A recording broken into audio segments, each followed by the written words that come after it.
My dear student, today I will tell you something about English grammar.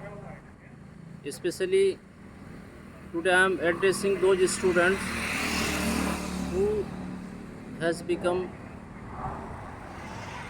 frustrated as because they are not the students of a private school or public school. They are the students of government school. And it has traditionally been assumed that a student from government school cannot be expert in English, cannot speak English. Today, I just differ it. It is because I also got my education in madrasa, in government school. I had never been to public school or any private school. In spite of it, it was my firm determination that English shall be my subject.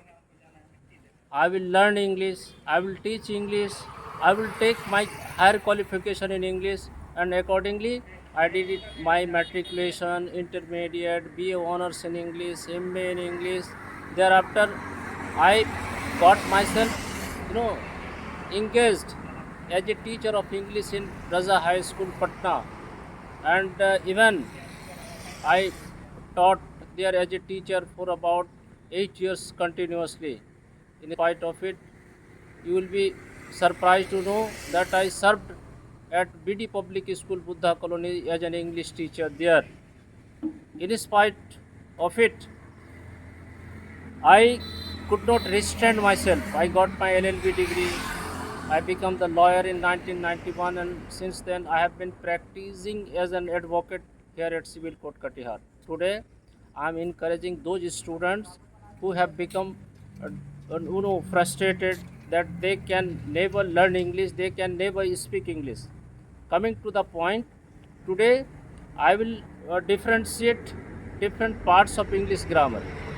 The first thing what we have to know is English grammar should be learned, but before learning it we have to divide English grammar into 5 parts. First part is orthography, which is called word vichar in Hindi.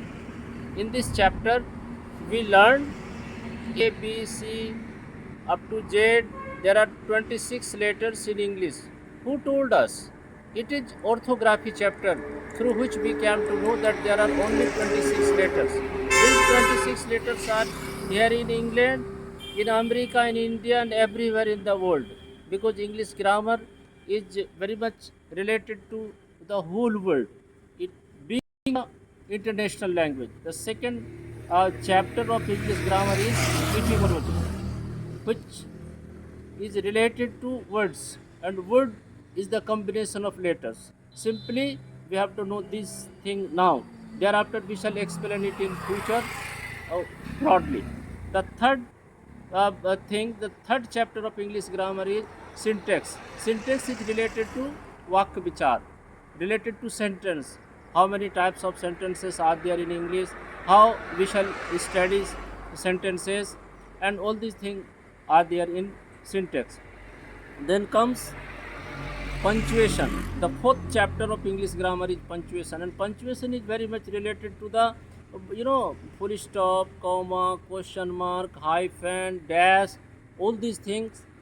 Suppose some died, then we say alas he died, and after alas we have to use note of exclamation.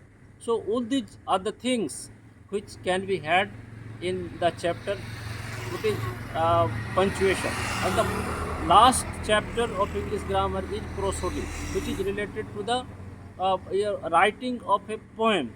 How we shall enjoy poem, how shall we write a poem, how rhythm shall be created.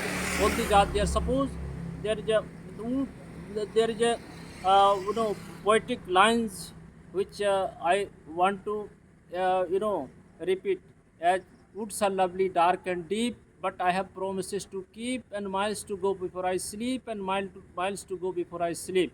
The first word, woods are lovely, dark and deep, and then, but I have promises to keep, deep, keep, sleep, sleep. These are the rhythmical sound, and All these things can be learnt in the chapter prosody.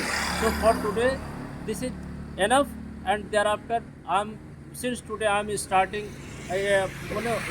my topic regarding English grammar, and I hope you will join me in this connection. And if you like my feelings, my chapter, please like it. If you enjoy it in Facebook or my YouTube channel. I'm Advocate Hassan. Thank you and have a good night.